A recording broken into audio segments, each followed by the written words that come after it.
قال اللہ تبارک و تعالی جل شانہ فی القرآن المجید والفرقان الحمید اعوذ باللہ من الشیطان الرجیم بسم اللہ الرحمن الرحیم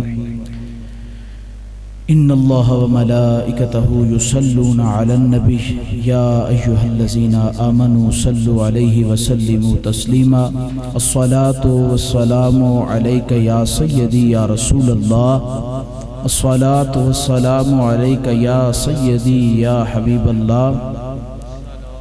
شاخوں کو وہ تازہ گلاب دیتے ہیں، عہد پیری کو وہ پھر سے شباب دیتے ہیں، پڑھ لے درود غفلت نہ کر، خدا کی قسم وہ آج بھی جواب دیتے۔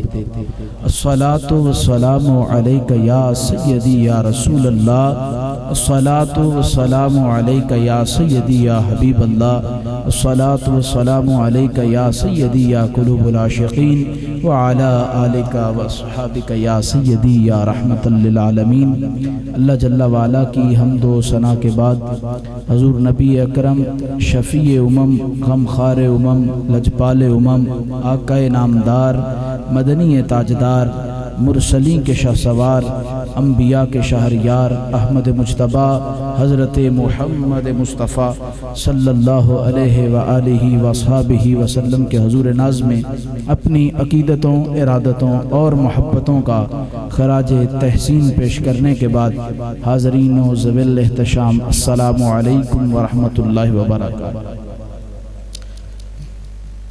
توجہ کا طالب رہوں گا، کچھ لمبی گفتگو نہیں، صرف عظمت قرآن کے حوالے سے چند ایک باتیں آپ کے سامنے رکھ کے اپنی گفتگو کو سمیٹ لوں گا۔ جتنی دیر آپ سے مخاطب رہوں، صرف ایک ہی گزارش ہے کہ آپ اپنی توجہات جو ہے وہ مرکوز رکھیں تاکہ میں کچھ حق بات سنانے میں جو ہے وہ کامیاب رہوں، اور آپ سننے میں اللہ سے دعا ہے مالک میری زبان پہ کلمت الحق جاری فرمائے، اور پھر اس کے بعد ہم سب کو اس پر عمل کرنے کی توفیق عطا فرمائے۔ اثر کرے نہ کرے سن تو لے میری فریاد، نہیں ہے داد کا طالب یہ بندہ آزاد۔ خالق کائنات نے اپنے حبیب علیہ السلام کو جو کتاب عطا کی، جو کتاب ہدایت عطا کی، وہ قرآن مجید ہے، اور اس کو حضور علیہ السلام کے سینہ انور پر نازل کیا۔ مالک قرآن نے سورہ بنی اسرائیل میں آیت نمبر 9 میں ارشاد فرمایا کہ ان ھذا القرآن یہدی للتی ہی اقوم، فرمایا کہ یہ جو ہم نے بے شک ھذا القرآن، یہ جو قرآن ہے جو قریب ہے تمہارے ہاتھوں میں ہے، اس کے اندر میں نے کیا کیا ہے، ہدایت کا جو بہترین اور سیدھا راستہ ہے نا، وہ میں نے اس کے اندر بیان کر دیا ہے۔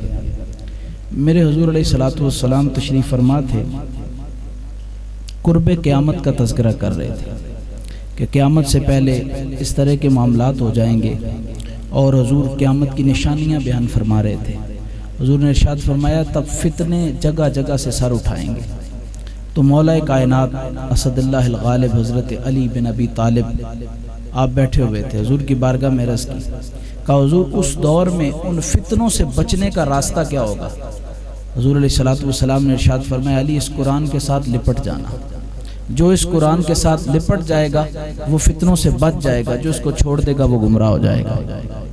یہ قرآن جو ہے یہ مرکز ہدایت ہے، یہ ہدایت کے نور کو بانٹتا ہے، یہ چشمہ ہدایت ہے، نور ہدایت کے سوتے پھوٹتے ہیں قرآن سے، اللہ اکبر۔ لیکن یہ قرآن مجید ایک ایسی کتاب ہے، آپ دنیا میں کوئی بھی کتاب خرید کے لائیں، کسی بھی قسم کی ہو، علماء بھی تشریف فرما ہیں، آپ اس کتاب کو پڑھیں، یا تو سر ورق یہ لکھا ہوگا پہلے ورق یا آخر پہ لکھا ہوگا کہ اگر آپ اس کتاب میں کسی قسم کی کوئی غلطی پائیں تو ہمیں اس کے بارے میں اطلاع کر دیں تاکہ آئندہ اس کی تصحیح کر دی جائے۔ لیکن قرآن واحد ایسی کتاب ہے، کھولو تو پہلی بات یہ ملے گی ذالک الکتاب لا ریب فیہ، اس کتاب میں شک کی کوئی گنجائش ہی نہیں۔ یہ قرآن کی وہ تصدیق ہے جو مالک کائنات نے کر دی۔ مجھے امام شافعی یاد آتے ہیں کہ امام شافعی نے ایک کتاب لکھی تو اپنے شاگرد کو کہا اس کو میرے سامنے بیٹھ کے پڑھو۔ اس نے پڑھی تو پہلی بار پڑھی تو چند جو ہے وہ باتوں پہ آپ متنبہ ہوئے اور کہا کہ اگر اس لفظ کی بجائے یہ لفظ ہوتا تو شاید اس میں مزید حسن میں اضافہ ہوتا، اور اس کو تبدیل کیا، یہاں تک کہ وہ کتاب شاگرد نے 70 بار پڑھی اور حضرت امام شافعی نے اس میں 70 بار تبدیلی کی۔ جب 70ویں بار پڑھی گئی نا تو دوبارہ پڑھنے لگے، تو پھر کسی بات پہ جو ہے وہ ان کو انتباہ حاصل ہوا تو کہا دعوہ، اسے چھوڑ دو، یہ اللہ کی کتاب قرآن مجید نہیں ہے جس میں کوئی غلطی نہ ہو، یہ حق صرف رب کی کتاب قرآن کو حاصل ہے جو غلطیوں سے۔ یہ قرآن مجید ایک ایسی کتاب ہے اس میں شک کی گنجائش ہی کوئی نہیں، یہ ہو ہی نہیں سکتا کہ خالق کائنات کی اس لا ریب کتاب میں کوئی شک کی گنجائش باقی رہ جائے۔ فرمایا یہ ایسی کتاب ہے جو غلطیوں سے پاک ہے، مالک کائنات نے خود اس کا دعویٰ کر دیا۔ فرمایا یہ وہ کتاب ہے جس کے اندر ہم نے نور ہی نور رکھا ہے، اور یاد رکھنا یہ حضور علیہ الصلوۃ والسلام کا معجزہ ہے قرآن مجید، اور اللہ تبارک و تعالیٰ کی عادت کریمہ تھی کہ خالق کائنات ہر دور میں جس نبی کو جو معجزہ عطا کیا وہ اس دور کے مطابق عطا کیا ہے۔ آپ پڑھ کے دیکھ لیں، حضرت داؤد علیہ السلام کا ذکر کر رہے تھے تو ان کے دور میں جو ہے وہ خوبصورت آواز میں گانے کا اور پڑھنے کا ایک بڑا رواج تھا، اور لوہے کی جو ہے وہ صنعت کاری بڑے عروج پر تھی۔ اللہ نے اپنے نبی داؤد علیہ السلام کو وہ جو ہے معجزہ عطا کیا کہ اگر وہ پڑھتے تھے لحن داؤدی ایسا تھا کہ پرندے جو ہے وہ معلق ہو جایا کرتے تھے، چلتا پانی رک جایا کرتا تھا، اور اگر وہ لوہے کی صنعت کاری کے عروج کا دور تھا، عروج بام عروج تھا، تو اس وقت حضرت داؤد علیہ السلام اپنے گھٹنے پہ سخت لوہے کو رکھ کے مٹھی مارتے، جیسے چاہتے اسے موڑ لیا کرتے۔ اگر حضرت عیسیٰ علیہ السلام کا میں دور پڑھوں تو یہ وہ دور تھا کہ جب افلاطون اور جالینوس جیسے لوگ اس زمانے میں جی رہے تھے، ہر مرض کا انہوں نے علاج کر لیا تھا، لیکن دو مرضوں کے سامنے عاجز تھے، ایک ان کے پاس موت کا علاج کوئی نہیں تھا، دوسرا ان کے پاس کوڑ کے مریض کا علاج کوئی نہیں تھا۔ اللہ نے اپنے نبی کو یہ دونوں علاج عطا کر دیا۔ کہا جاؤ اے عیسیٰ علیہ السلام کو کہا کہ کوڑ کے مریض کے اوپر ہاتھ پھیرو گے ہم اسے شفا دے دیں گے، مردے کو ٹھوکر مارو گے ہم زندگی دے دیں گے۔ حضرت موسیٰ علیہ السلام کا زمانہ پڑھیں، جادوگری کا عروج تھا، ہر گھر گھر میں جادوگر پیدا ہو رہا تھا۔ اللہ نے اپنے نبی کو معجزہ عطا کیا، وہ ایک عصا عطا کر دیا، کہا کہ یہ رسیاں پھینک کے ہزاروں منوں ٹنوں کے اعتبار سے سانپ بھیجیں گے، وہ ایک عصا جو ہے وہ اژدہا بن کے سب کو کھا جائے گا، لیکن جب وہ سمٹتا ہے تو عصے کا عصا ہے، نہ حجم میں اضافہ ہے نہ وزن میں اضافہ ہے، وہی ایک عصے کا عصا، اور ٹنوں کے اعتبار سے وہ جو ہے سانپوں کو کھا جاتا ہے۔ اور اگر ضرورت ہے حضرت موسیٰ علیہ السلام آرام کر رہے ہیں تو وہ جو ان کا عصا ہے ان کی حفاظت کر رہا ہے۔ یہ معجزے میرے مالک کائنات نے جن کو عطا کیے، ہر نبی کو اس کے دور کے مطابق معجزہ عطا کیا۔ میرے حضور علیہ الصلوۃ والسلام کا جو دور تھا وہ فصاحت و بلاغت کے عروج کا دور تھا، مکے کے گھر کا بچہ بچہ شاعر تھا، اور ایسا فصیح و بلیغ شاعر تھا کہ جو ہے وہ کوئی اس کے سامنے کلام کرنے میں جو ہے سکت نہیں رکھتا تھا۔ مالک کائنات نے اپنے حبیب کو ایسا معجزہ قرآن مجید عطا کر دیا، فرمایا اس جیسی فصاحت و بلاغت لاؤ تو صحیح۔ مدینے کے وقت سے قبل مکہ کے اندر یہ جو مکے کے لوگ تھے یہ شاعر تھے، یہ مشاعرہ کیا کرتے تھے۔ ان کے اندر ایک رواج تھا کہ حرم کعبہ میں بیٹھ کے، صحن حرم میں بیٹھ کے یہ جو ہے وہ مشاعرہ کرتے اور اپنے اپنے کلام سناتے اور داد وصول کرتے، اور جو ہے کسی ایک کے کلام کو یہ کہتے کہ یہ آج کا اچھا کلام ہے۔ حضور علیہ الصلوۃ والسلام کے صحابہ نے عرض کی، حضور اگر آپ اجازت دیں تو ہم قرآن کی کوئی آیت نہ سامنے رکھیں۔ حضور نے فرمایا میں تمہیں اجازت دیتا ہوں۔ صحابہ گئے، سورۃ الکوثر سامنے رکھ دی۔ اب آپ پڑھیں، سورۃ الکوثر کی 3 آیات ہیں، اور آپ کو پتہ ہے کہ ربائی جو ہوتی ہے وہ 4 مصروں پہ ہوتی ہے، یہ 3 مصرے ہیں۔ اِنَّا أَعْطَيْنَاكَ الْكَوْثَرَ فَصَلِّ لِرَبِّكَ وَانْحَرْ إِنَّ شَانِئَكَ هُوَ الْأَبْتَرُ۔ اب یہ صحابہ نے سامنے رکھا، اب وہ لوگ جو ہے جو آپس میں ایک دوسرے کے اعلیٰ ترین کلاموں پہ داد دے رہے تھے، جب سامنے آیا تو انگلیاں دانتوں میں دبا لیں اور کہا کہ آج کا بہترین کلام یہ ہے۔ پھر جس کا بہترین کلام ہوتا تھا کعبۃ اللہ کی دیوار کے ساتھ لٹکایا کرتے تھے۔ 7 ماہ تک سورۃ الکوثر لٹکی رہی، لیکن اس کے جواب میں کوئی زور لگا کے بھی کوئی ایک مصرع بھی لکھ کے نہیں لا سکا۔ اب یہ 3 مصرے لٹک رہے تھے تو کسی نے جو ہے وہ کوئی شاعر گزرا، اس نے جب تینوں مصرے پڑھے اشش کر اٹھا اور اس نے چوتھا مصرع جوڑا، کہا کہ ما ھذا کلام البشر انا اعطیناک الکوثر فصل لربک وانحر ان شانئک ھو الابتر۔ ما ھذا کلام البشر، یہ کسی بشر کا کلام نہیں ہے۔ اب یہ چوتھا مصرع لکھنے کے بعد کوئی عراقی شاعر گزرا، اس نے طواف کعبہ کیا، جب اس کی نظر اس طرف پڑی اس نے پڑھا، کہا انا اعطیناک الکوثر، اشش کر اٹھا فصل لربک وانحر ان شانئک ھو الابتر۔ کمال کی فصاحت و بلاغت ہے، لیکن جب اگلا جملہ پڑھا کہ ما ھذا کلام البشر، کہا یہ کلام میں وہ فصاحت و بلاغت اس مصرے میں نہیں ہے جو پہلے 3 میں۔ اس نے آگے 5واں لکھ دیا، کہا ولیکن ھذا کلام البشر، پہلا کسی بشر کا کلام نہیں لگتا، چوتھا کسی بشر کا ہی لگتا۔ یہ کلام مجید کو مالک کائنات نے وہ مقام عطا کیا ہے جو کسی اور چیز میں نہیں ہے۔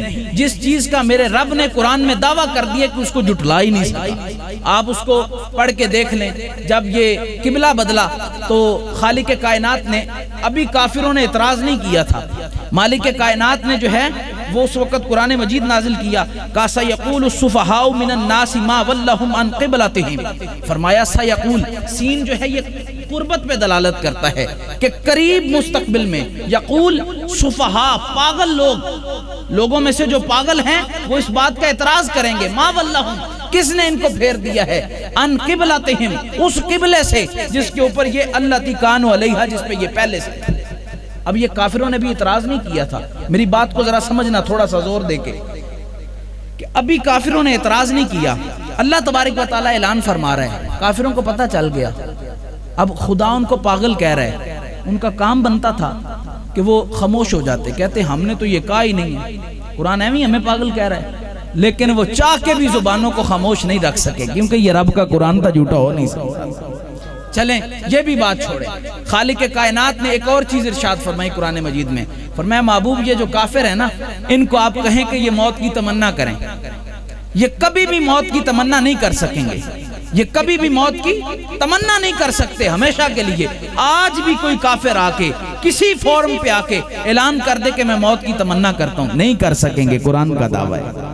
اگر میرے مالک نے ہاں کہا، اس میں شک کی گنجائش نہیں ہے، لیکن تعدی انداز کے ساتھ کہا، وَإِن كُنتُمْ فِي رَيْبٍ مِّمَّا نَزَّلْنَا عَلَىٰ عَبْدِنَا، فرمایا اگر تمہیں کوئی شک ملے نا جو ہم نے اپنے بندہ خاص پہ نازل کیا ہے، فَاتُوا بِسُورَةٍ مِّن مِّثْلِهِ، ایک کوئی صورت ہی لے آؤ اس کی مثل، اور فرمایا اکیلے نہیں لا سکتے ہو تو اپنے سارے ساتھیوں کو ملا لو، اگر تم سچے ہو تو ایک مثل صورت لے آؤ۔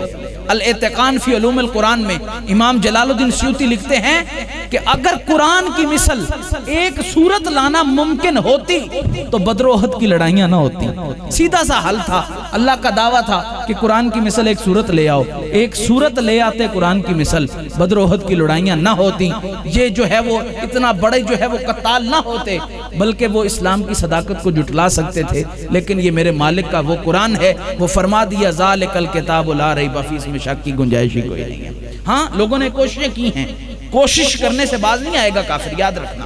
متنبی نے بھی ایک بار حرکت کی تھی، اس نے کیا کہا، اس نے کہا جی میں نے قرآن کا مقابلہ تیار کر لیا۔ اب اس نے قرآن مجید کا جب مقابلہ تیار کیا، اس نے پہلی سورت کا، قرآن مجید کے اندر ایک سورت ہے سورت القارعہ، اس کے متبادل اس نے سورہ فیل تیار کی، جس طرح قرآن مجید کا انداز ہے، القارعہ تم القارعہ، وہ ایسی آواز جو کانوں کے پردوں کو پھاڑے اور وہ چڑچڑاتی ہوئی وہ کڑک، فرمایا تم کیا جانو کہ وہ کڑک کیا ہے۔ آپ اگر حضرات تشریف رکھیں نا، میں اس بات سے زیادہ اس بات کا آپ سے چاہت کروں گا کہ آپ میری گفتگو کو توجہ سے سنیں۔ اگر یہ ترتیب آپ ادھر رکھتے جائیں، ایک تو پاؤں پہ پیسے پڑتے ہیں، ٹھیک ہے نا، اس کے اندر جو ہے اسلامی جمہوریہ پاکستان کا، کہ یہ کمال ہے،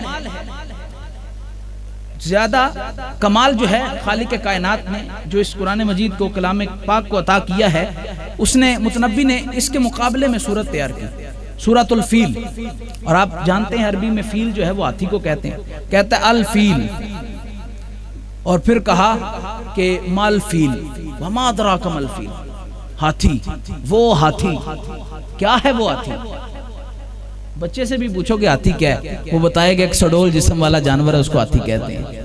یعنی کہ ایسی بے تکی باتیں، لفظ تو لا سکتے ہیں، وزن پہ کوئی آیات اپنی طرف سے جو ہے وہ قائم کر سکتے ہیں، لیکن ایسا بانکپن، ایسی فصاحت، ایسی بلاغت، ایسا کمال، ایسا ترجمہ، ایسے حقائق، ایسے رموز، ایسے اسرار کہاں سے لائیں گے؟ ڈاکٹر سوروش کے اوپر جو ہے وہ کافروں نے اربوں خربوں ڈالر جو ہے وہ خرچ کر دیے اور کہا کہ یہ قرآن کے مقابلے میں الفرقان الحق کے نام سے، اس نے کہا میں کتاب لے آیا ہوں، نیٹ پہ ڈاؤن لوڈ کر دی گئی، اپلوڈ کر دی گئی، لوگوں نے ڈاؤن لوڈ کی، اس کے اوپر دیکھا، اس نے بھی ایسی چخیں ماری۔ کوئی قرآن مجید کا مقابلہ ممکن ہی نہیں ہے جب میرے رب نے اس چیز کا اعلان فرما دیا۔ اگر ممکن ہوتا تو کفار جو ہے وہ سیدھی طرح اس کا مقابلہ کر سکتے، لیکن کفار سے یہ مقابلہ ہوتا کیسے؟ کیونکہ میرے مالک نے قرآن کو یہ شان بخشی ہے، فرمایا اس کا کوئی مقابلہ کر ہی نہیں سکتا۔ اللہ قرآن مجید فرقان حمید اللہ کی وہ کتاب ہے کہ جس کے بعد کوئی ایسی کتاب نہیں آئے گی جو کسی کو ہدایت عطا کرے گی، کوئی ایسی کتاب اور نہیں آئے گی۔ یہ آخری کتاب ہدایت ہے، یہ مالک کا آخری کلام ہے جو اس نے بھیج دیا اور حضور کے ذریعے ہمارے اوپر آ گیا۔ حضرت جنید بغدادی بہت بڑے بزرگ ہوئے ہیں، حضور داتا گنج بخش رحمۃ اللہ تعالیٰ علیہ کے مشائخ میں سے شجرے میں ان کا نام آتا ہے، اور ایک بار آپ نے اپنے ایک مرید کو ایک صندوق دیا، کہا جاؤ اس کو دریا برد کراؤ، دریا کی جو ہے وہ موجوں کے سپرد کراؤ۔ وہ گیا اور صندوق لے جا کر دریا کی موجوں کے سپرد کر دیا، لیکن جب اس نے جا کے دیکھا تو بڑا حیرانگی کا منظر دیکھا کہ وہاں پہ دریا کی موجوں نے صندوق کو یوں آغوش میں لیا جس طرح ماں بچے کو لیتی ہے، اور وہ صندوق غائب ہو گیا۔ اب اس نے کھولا نہیں تھا کیونکہ شیخ نے کھولنے سے منع کیا تھا، اور کامل مرید وہی ہوتا ہے جو شیخ کی بات پہ عمل کرے۔ اب وہ دل میں ایک حسرت رہ گئی کہ یار یہ کیا چیز تھی جس کو پانی نے جو ہے وہ یوں آغوش میں لیا جس طرح ماں گود میں لیتی ہے بچے کو۔ اپنے شیخ کے پاس حاضر ہوا، کہا بیٹا دریا برد کر آئے ہو؟ کہا حضرت دریا کی موجوں کے سپرد صندوق کر دیا، لیکن میں بے قرار ہوں، مجھے سمجھ نہیں آ رہی کہ صندوق میں تھا کیا جس کو جو ہے وہ دریا نے بڑی محبت کے ساتھ جو ہے آغوش میں لیا۔ تو حضرت جنید نے کہا بیٹا جو تو نے منظر دیکھا ہے جب تک بتاؤں گا نہیں تو بے قرار رہے گا، میں بتاتا ہوں وہ کیا ہے۔ کہا بیٹا میں نے تصوف کے اسرار و رموز پہ 12 سال کی مدت لگا کر ایک دقیق قسم کی کتاب لکھی تھی، اور فرمایا پھر 12 سال میں اس کی نوک پلک سنوارتا رہا کہ اس کا کوئی جملہ شریعت کے خلاف نہ ہو۔ پھر فرمایا 12 سال تک میں یہ سوچتا رہا کہ میں اس کو جو ہے وہ عوام میں لاؤں یا نہ لاؤں۔ کہا 36 سال کی میری محنت تھی، پھر 12 سال جو آخری تیسرا حصہ میں نے سوچا تو میں اس فیصلے پہ پہنچا کہ اللہ کی کتاب قرآن مجید کے ہوتے ہوئے جنید کی کسی کتاب کی لوگوں کو ضرورت نہیں۔ یہ وہ کتاب ہے، اس کے اندر تصوف بھی ہے، اس کے اندر معرفت بھی ہے، شریعت بھی ہے، طریقت بھی ہے، حقیقت بھی ہے، لیکن پانے والوں کی اپنا اپنا مقام ہے۔ اور خالق کائنات نے بھی فرمایا کہ فَبِأَيِّ، اس کے بعد جو ہے کسی چیز کی تمہیں طلب ہے مومنوں کو کہ جو تمہیں ہدایت دے گی۔ یہ اللہ تبارک و تعالیٰ کا وہ کلام ہے کہ اس کے بعد کوئی ایسی کتاب نہیں آئے گی جو تمہیں ہدایت عطا کرے گی۔ اب قرآن مجید کو جو ہے وہ اس کے 3 میں درجے بیان کرنا چاہوں گا آج کی نشست میں بالخصوص، کیونکہ یہ ہمارے عزیزم حافظ مزمل نے جو ہے وہ حفظ قرآن کی تکمیل کی ہے، اس کی خوشی میں یہ آمین کے سلسلے میں یہ پروگرام ہے۔ تو یہاں پہ میں چاہوں گا کہ یہ بات آپ حضرات تک کروں کہ 3 درجے اس کے ہیں۔ ایک ہے قرآن مجید کو سب سے پہلا پڑھنا، اور یہ آپ کو پتہ ہے اگر پڑھنا ہی نہیں آئے گا تو پھر کیا فائدہ رہے گا۔ قرآن مجید کو پڑھنا یہ سب سے پہلا درجہ ہے، اور اس کے بارے میں ابھی علامہ نیاز مصطفیٰ صاحب اشارہ کر رہے تھے۔ میں آپ کو عرض کرتا ہوں کہ میرے حضور علیہ الصلوۃ والسلام نے ارشاد فرمایا کہ خالق کائنات نے جس وقت قرآن مجید کو نازل کیا نا، جب نازل ہوتی تھی کوئی بھی آیت نازل ہوتی تھی، مالک کائنات جب اس کی وحی کرتا تھا اور وہ ندائے غیب میں ہوتی تھی، تو اس وقت سارے فرشتے قرآن کی آیت کے ہیبت و جلال کی وجہ سے سجدے میں گر جایا کرتے، ان کے اندر سکت نہیں ہوتی تھی، وہ اٹھ سکتے۔ پھر مالک جبریل کے اوپر خاص رحمت کی نگاہ فرماتا، وہ پھر اٹھ کے کھڑا ہوتا، فرمایا یہ آیت لو اور اس کو میرے حبیب کی بارگاہ میں پیش کرو۔ اب جبریل جاتے، باقی کسی فرشتے کے اندر یہ ہمت نہیں ہوتی تھی وہ قرآن کے الفاظ بھی دہرا سکے۔ صرف جبریل اس وجہ سے کہ جو میرے حبیب علیہ الصلوۃ والسلام تک پہنچانے کے لیے اللہ اپنی رحمت خاص اس کی طرف فرماتا تھا. اب وہ شرف فرشتے چاہتے ہیں پڑھنا، پڑھ نہیں سکتے. فرمایا امت مصطفیٰ کی یہ شان ہے جو فرشتے بھی نہیں کر سکتے، تم قرآن پڑھا کرو، تمہارا قرآن وہ سنا کریں گے. فرشتوں نے عرض کی مالک اتنی بڑی نعمت ہے، تیرا اتنا بڑا کلام ہے، اس کی جو ہے وہ ہمیں نعمت سے محروم کیوں رکھتے ہو؟ کہا فیضان تمہیں بھی ملے گا، میرے حبیب کی امت پڑھا کرے گی، تم جا کے سنا کر.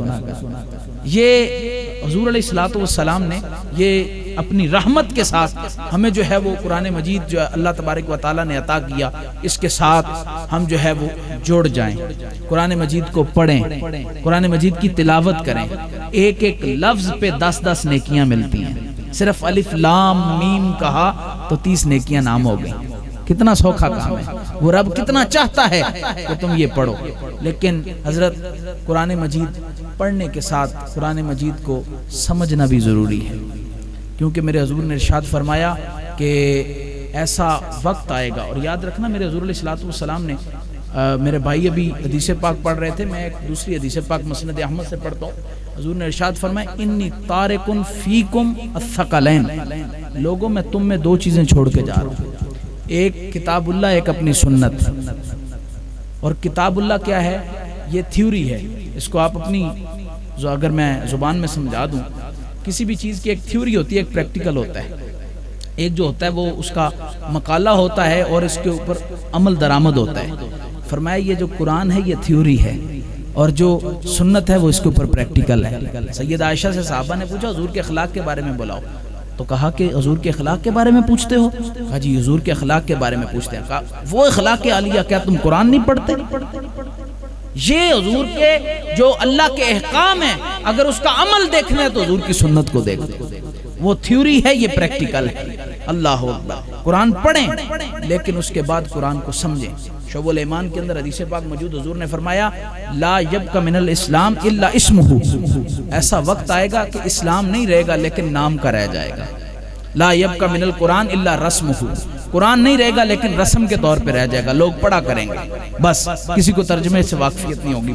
مختلف محافل اور مختلف مجالس میں جا کر میں نے دیکھا ہے کہ آیت خوف والی پڑھی جا رہی ہے، آیت عذاب والی پڑھی جا رہی ہے، قاری صاحب تلاوت کر رہے ہیں، مجمع والے سبحان اللہ کہہ رہے ہیں. یہ مقام استغفر اللہ تھا، یہ مقام سبحان اللہ نہیں تھا.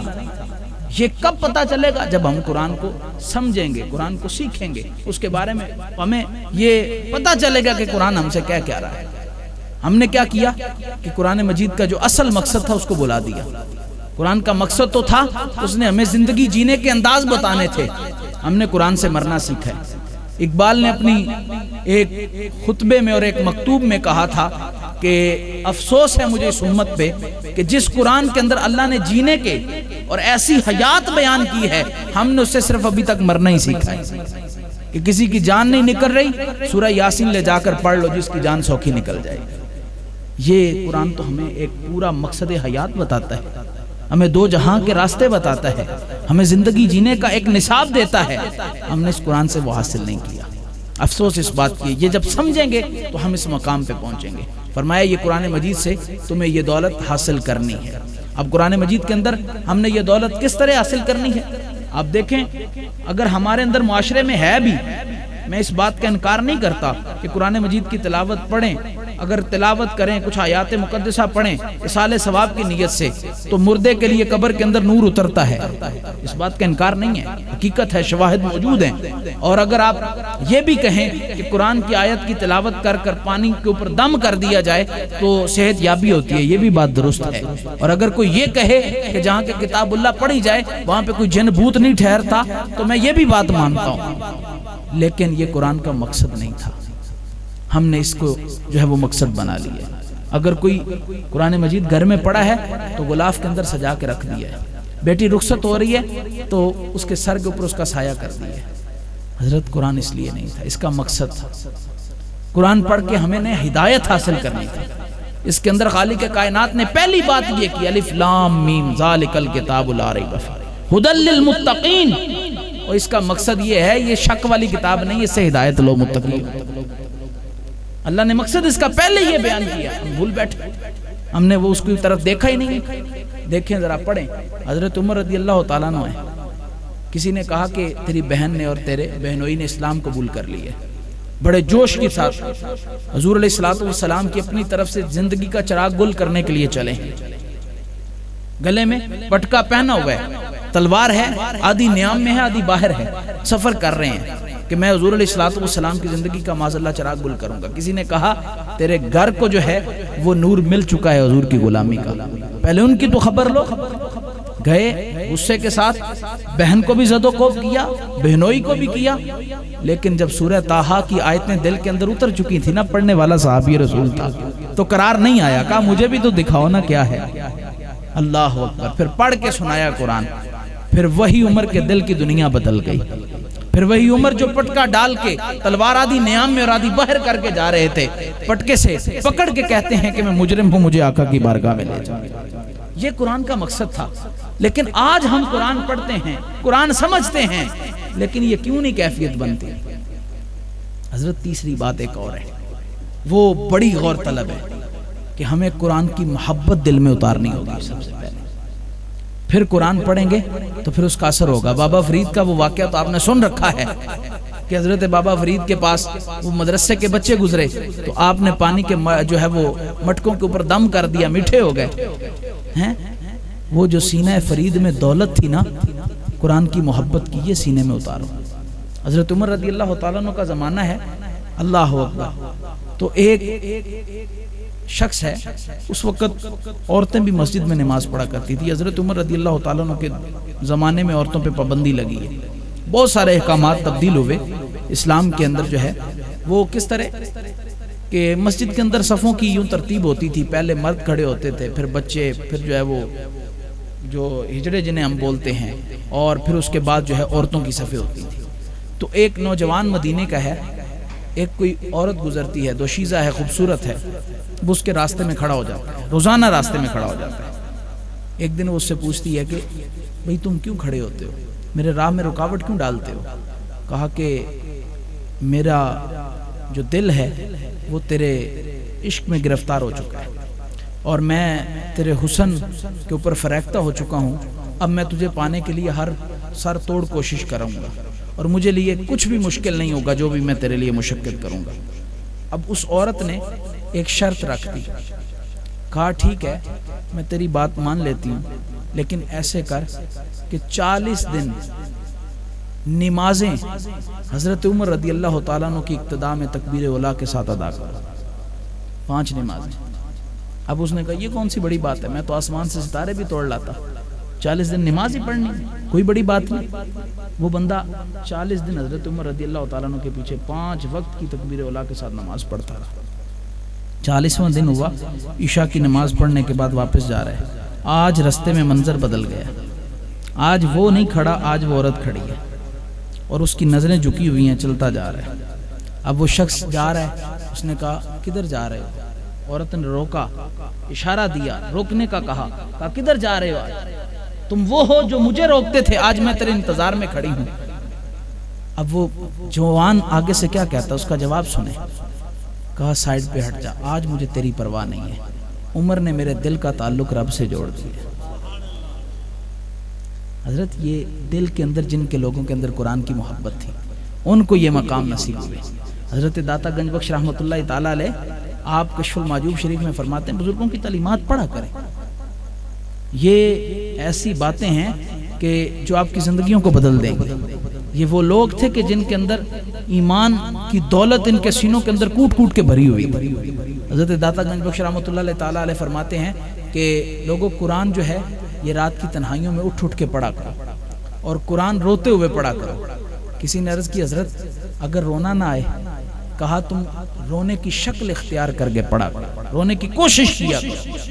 کہا حضرت کوشش کرنے سے بھی رونا نہ آئے, کہا پھر اپنی قسمت پہ رویا کرو. اتنے سخت دل ہو گئے کہ تم رونا چاہتے ہو, تم سے رویا نہیں جاتا.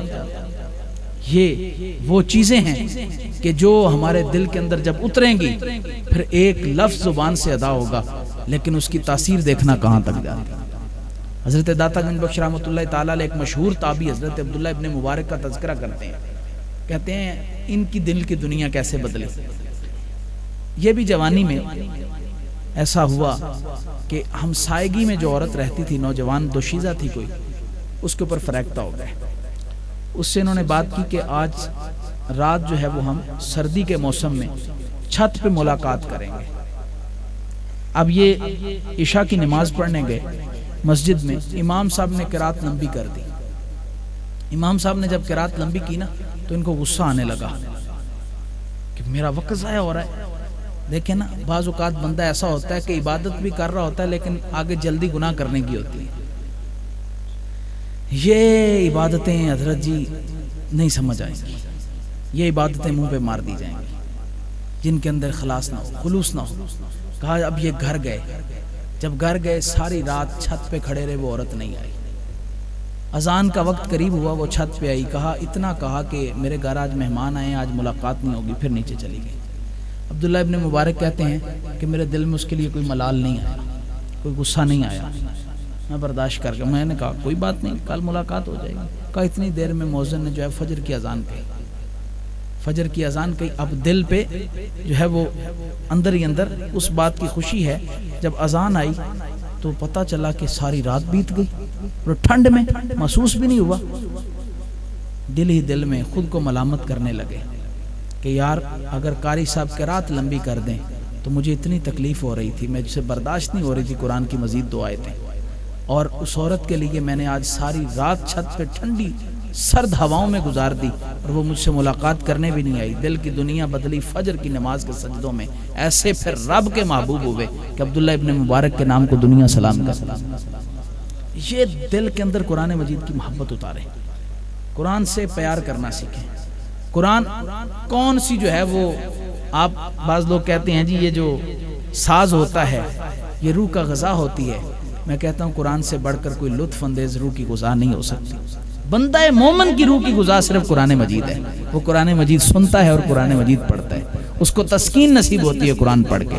اللہ اکبر۔ حضور علیہ الصلوۃ والسلام کے ایک صحابی ہیں، اب یہ حضور کے صحابی ہیں، حضور علیہ الصلوۃ والسلام نے فرشتے کو آ کر خبر دی، جو ہے فرشتے نے حضور کو آ کر خبر دی، اجل کا فرشتہ آ گیا، حضور کے صحابی سامنے بیٹھے ہوئے ہیں، کہا کہ حضور یہ جو آپ کا غلام ہے نا، اس کو تھوڑی دیر میں ہم نے جو اس کی روح قبض کر لے۔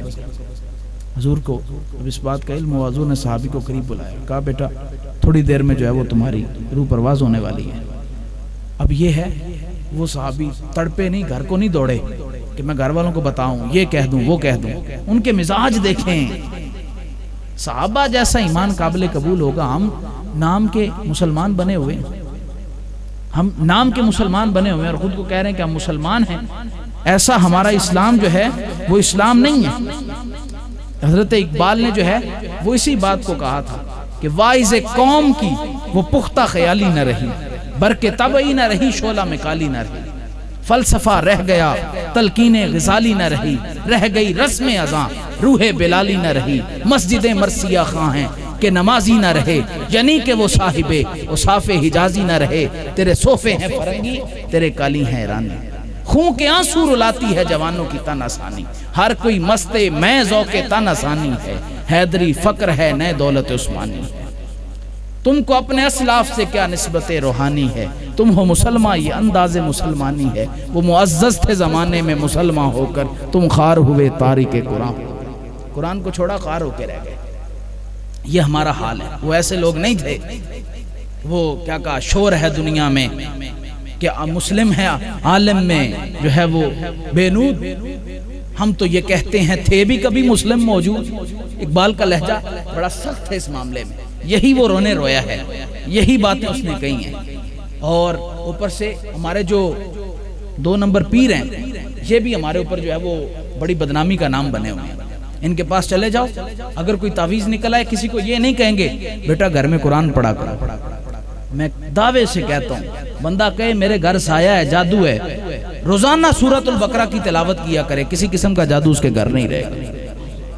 اولاد نافرمان ہے، سورۃ الرحمن کی تلاوت کر کے ماں بچوں کو کھانا دیا کرے، اولاد فرما بردار ہوتی ہے یا نہیں ہوتی۔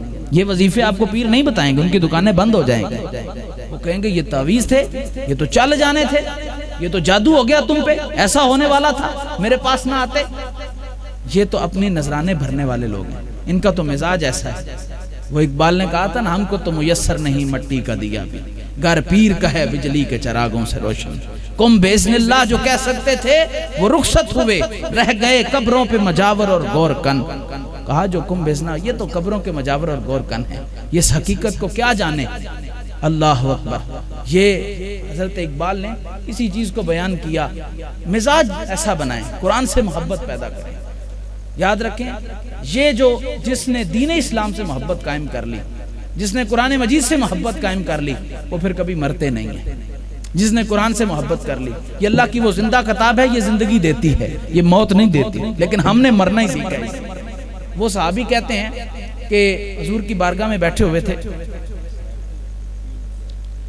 چلیں میں عرض کر رہا تھا، تو وہ صحابی رسول نے حضور علیہ الصلوۃ والسلام کی بارگاہ میں عرض کی کہ حضور مجھے ایسا کچھ بتائیں جو مجھے فائدہ دے مرتے وقت۔ اب یہ حضور علیہ الصلوۃ والسلام سے صحابی سوال کر رہے ہیں اور حضور عطا کر رہے ہیں۔ میرے حضور ارشاد فرمایا کہ سنو، اب یہ موت کا وقت ہے، بندے کو موت کا بڑا خوف ہوتا ہے، لیکن یاد رکھیں بندے کے پتروں والے کرتوت کیے ہو نا، ایمان دل میں ہو تو ایک بات بتا دوں، موت کا معنی بہت سارے لوگوں نے بدلا ہے۔ اگر حضرت نے بھی اشارہ کیا، اپنی مرضی سے وہ سارا کچھ دین اپنا بنائے پھرتے ہیں، ہر قسم کا موت کو جو ہے وہ یوں بیان کرتے ہیں کہ بندہ موت سے ڈر جاتا ہے، لیکن یاد رکھیں موت ایک ایسی چیز ہے، حضور نے فرمایا کہ موت جو ہے یہ مومن کے لیے تحفہ ہے۔ الموت ریحانۃ المومن، فرمایا یہ جو پھولوں کا ہم گلدستہ دیتے ہیں نا کسی کو ملیں، فرمایا مومن کے لیے ایسی چیز ہے۔ فرمایا مومن کے لیے موت تو ایسی چیز ہے جو اسے خوشی دیتی ہے۔ یاد رکھیں موت بندہ مومن کے لیے اتنی اچھی ہے، پردیس سے آئے بیٹے کا ماں ویسے استقبال نہیں کرتی، جب بندہ مومن قبر میں جاتا ہے اس کا رب جیسے استقبال کرتا ہے۔ یہ وہ لوگ ہیں۔ کہا حضور پھر بھی امت کے لیے، کہا حضور مجھے ایسی کوئی بات ارشاد فرمائے جو میرے حق میں بہتر ہو۔ حضور نے فرمایا قریب آ جاؤ۔ حضور نے قرآن کی چند آیتیں تلاوت کی، کہا اس کو پڑھو، دنیا سے قرآن سیکھتے سکھاتے جاؤ، خالق کائنات تیرے اوپر خصوصی رحم و فضل فرمائے۔ ساری زندگی قرآن کے جو ہے وہ آپ طالب علم بن کے رہے۔ قرآن مجید سیکھا ہے پڑھنا، ترجمہ سیکھیں، ترجمہ سیکھا ہے تفسیر کے اوپر علماء کے پاس بیٹھیں، ائمہ مساجد کے پاس بیٹھیں، ان لوگوں کے پاس بیٹھیں، اور ایسے لوگوں کے پاس کہ جن کے دل میں قرآن کی بھی محبت ہو اور رسول اللہ کی بھی محبت ہو۔ یاد رکھنا قرآن اور صاحب قرآن لازم و ملزوم ہے۔ قرآن کو نکال دیا، صاحب قرآن سے محبت کے دعوے جھوٹے ہیں، اور اگر صاحب قرآن کی محبت کو نکال دیا، جتنا اچھا بھی مرضی قرآن پڑھ لو، حضور نے فرمایا ایسے لوگ آئیں گے قرآن بڑا پیارا پڑھیں گے، لیکن ان کے دلوں میں محبت سے خالی ہو گئے، گلوں سے نیچے قرآن نہیں اترے گا۔ ایسے لوگوں کی بھی حضور نے نشاندہی فرمائی ہوئی ہے، یہ بات ذہن میں رکھیں۔ اب یہ ہے وہ مزاج ہے کہ محبت قرآن مجید سے پیدا کر لیں۔ سیارہ ڈائجسٹ والوں نے بھی ایک واقعہ چھاپا تھا، لیکن رئیس القلم و تحریر علامہ ارشد القادری انڈیا والے، اللہ ان کو غریق رحمت کرے، کمال کا ان کے قلم میں جو ہے وہ لکھتے تھے تو کمال لکھتے تھے، ہر ان کے لفظ پہ آنکھوں سے آنسو چھلکتے ہیں۔ انہوں نے ایک واقعہ لکھا، کہا کہ، اور یہ سچا واقعہ ہے، کہ ہندوستان کے اندر پاک و ہند کی تقسیم سے پہلے کی بات ہے کہ ایک قبرستان کے اندر پانی کی وجہ سے وہ پرانا جو وہ ڈاٹوں کا سسٹم ہوتا تھا، وہاں سے کچھ اینٹیں گریں، تو لوگوں نے دیکھنے کے لیے کہیں اندر پانی نہ گیا ہو، مکمل اینٹیں ہٹائیں، جب دیکھا تو وہ شخص جس کی وہ قبر تھی، وہ جو میت اس میں لیٹی ہوئی تھی، اس کا کفن بھی میلا نہیں ہوا تھا، اور ایک خوشبودار ڈالیوں سے نکلے ہوئے دو پھول اس کے جو ہے وہ ناک کے پاس جا کے اس کو خوشبو دے رہے تھے۔ کہا لوگ بڑے حیران ہوئے، انہوں نے کہا اس کے بارے میں پتہ کرو، یہ کیسا بندہ ہے، یہ کون ہے، اس کے بارے میں تحقیق کروائی، تو لوگ اس کے گھر تک پہنچ گئے۔ جب اس کے گھر تک پہنچے تو اس کی اہلیہ کو پوچھا کہ تم اس کی بیوی ہو، وہ تمہارا لباس تھا، تم اس کی لباس ہو، تو یہ بتاؤ کس نے زندگی میں کون سا ایسا عمل کیا جو ہم نے اس کا ایسا اتنا اچھا اجر دیکھا ہے۔ تو اس کی بیوی کہنے لگی کوئی ایسا عمل خاص نہیں تھا کہ جو مجھے یاد ہو، معمول کے مطابق جس طرح اعمال تھے وہی کرتا تھا۔ سوچنے کے بعد کہنے لگی ہاں ایک بات یاد پڑتی ہے، قرآن مجید پڑھا نہیں ہوا تھا، بڑھاپے میں فکر ہوئی کہ کتاب اللہ کو پڑھ نہیں سکا، پڑھنے کی کوشش کرتا پڑھا نہ جاتا، غنیمت جانو جوانو جوانی کو، ابھی قرآن مجید پڑھ لو، شرمانے کی کوئی بات نہیں، قرآن مجید پڑھو، رمضان شریف کا مہینہ آ رہا ہے، قرآن مجید کی تلاوت کا مزاج بنا لو، پھر دیکھنا دین غالب آئے گا۔ تم نوجوانوں کی طاقت سے قرآن مجید سے محبت سینوں میں اتار لو، کوئی نغمہ، کوئی گانا کچھ یاد نہ کرو، کچھ نہ سنو، خوبصورت قرآن اللہ کا کلام ہے، یہی سننے کے لیے کافی ہے، یہی پڑھنے کے لیے۔ اللہ اکبر۔ اب کیا ہے، اس نے کہا کہ پڑھ نہیں سکا، محبت کی بات کر رہا ہوں۔ اب وہ تو اس کا ایک مجبوری تھی، بڑھاپا تھا اور پڑھ نہیں سکا۔ کہا یہ اللہ کی کلام کی کتاب قرآن مجید پڑھی ہے، صبح صبح کھول لیتا تھا اور انگلی پھیرتا جاتا تھا۔ کہا یہ بھی میرے رب کا کلام ہے، یہ بھی حق ہے، یہ بھی سچ ہے، یہ بھی میرے رب کا کلام ہے، یہ بھی حق ہے، یہ بھی سچ ہے۔ دل قرآن کی محبت سے معمور تھا، میرے رب نے اس کو کتنی اچھی زندگی دی مرنے کے بعد بھی، یہ بات ذہن میں رکھیں۔ اور جو قرآن مجید کی محبت دل میں بسا لیں، یہ حفاظ کے لیے میری بات خصوصی طور پہ ہے کہ حضرت ہمارا، آپ بھی اس فیلڈ میں ہیں، قبلہ فاروقی صاحب بھی جانتے ہیں کہ بچے حفظ کر لیتے ہیں، بعد میں ماں باپ بھی اتنی توجہ نہیں دیتے، بچے قرآن مجید بھول جاتے ہیں۔ اگر وہ پڑھنا ہے، پڑھ کے اس کے اوپر عمل ہی نہیں کیا تو کیا فائدہ۔ میرے حضور سیدی گنج کرم بابا جی پیر سید اسماعیل شاہ صاحب رحمۃ اللہ تعالیٰ علیہ، آپ کا ایک مزاج تھا کہ آپ صبح تہجد کے وقت نوافل ادا کر کے نا سارے بیلیوں کو تہجد کے وقت اٹھایا کرتے تھے، بیلیوں اٹھو نفل پڑھو، حضور کی ذات پہ درود شریف پڑھو۔ تو آپ کی یہ مزاج تھا، اعلیٰ حضرت شیر ربانی کی طرف سے عطا ہوا تھا۔ تو آپ نے بیلیوں کو اٹھایا تو ایک شخص مسافر تھا اور تھا حافظ قرآن۔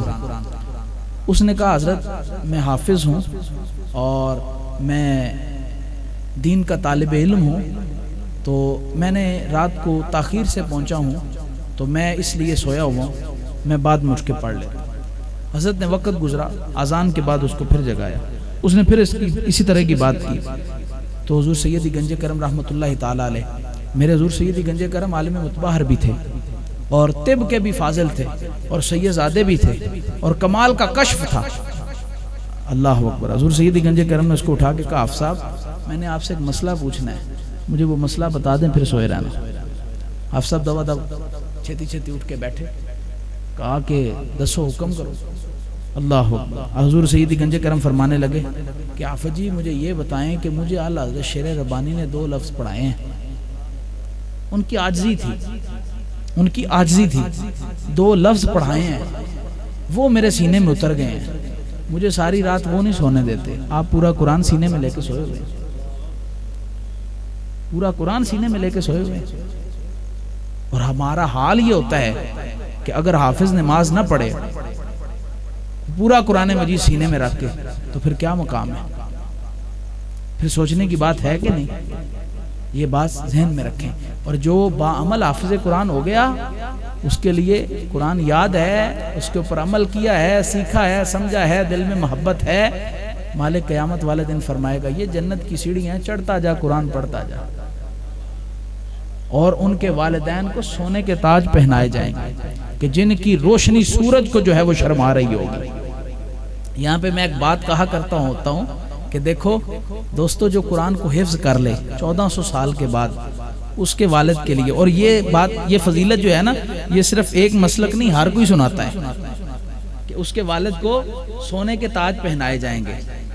میں اس بات پہ ایک بات کہا کرتا ہوں یارو، کہ جو 1400 سال کے بعد قرآن کو حفظ کر لے، اس بچے کے والدین کو سونے کے تاج پہنائے جائیں گے، تو جو خود صاحب قرآن کے ماں باپ ہیں، ان کے بارے میں ایسے لوگ ہیں خود کو مسلمان کہتے ہیں، حضور کے والدین کے بارے میں عقیدہ بڑا باطل ہے، بڑا جھوٹا عقیدہ رکھتے ہیں کہ معاذ اللہ حضور کے والدین مومن نہیں تھے، اور کہا قرآن حفظ کرنے والے بچے کے والدین کو فائدہ ہو رہا ہے، صاحب قرآن کو فائدہ نہیں ہوگا؟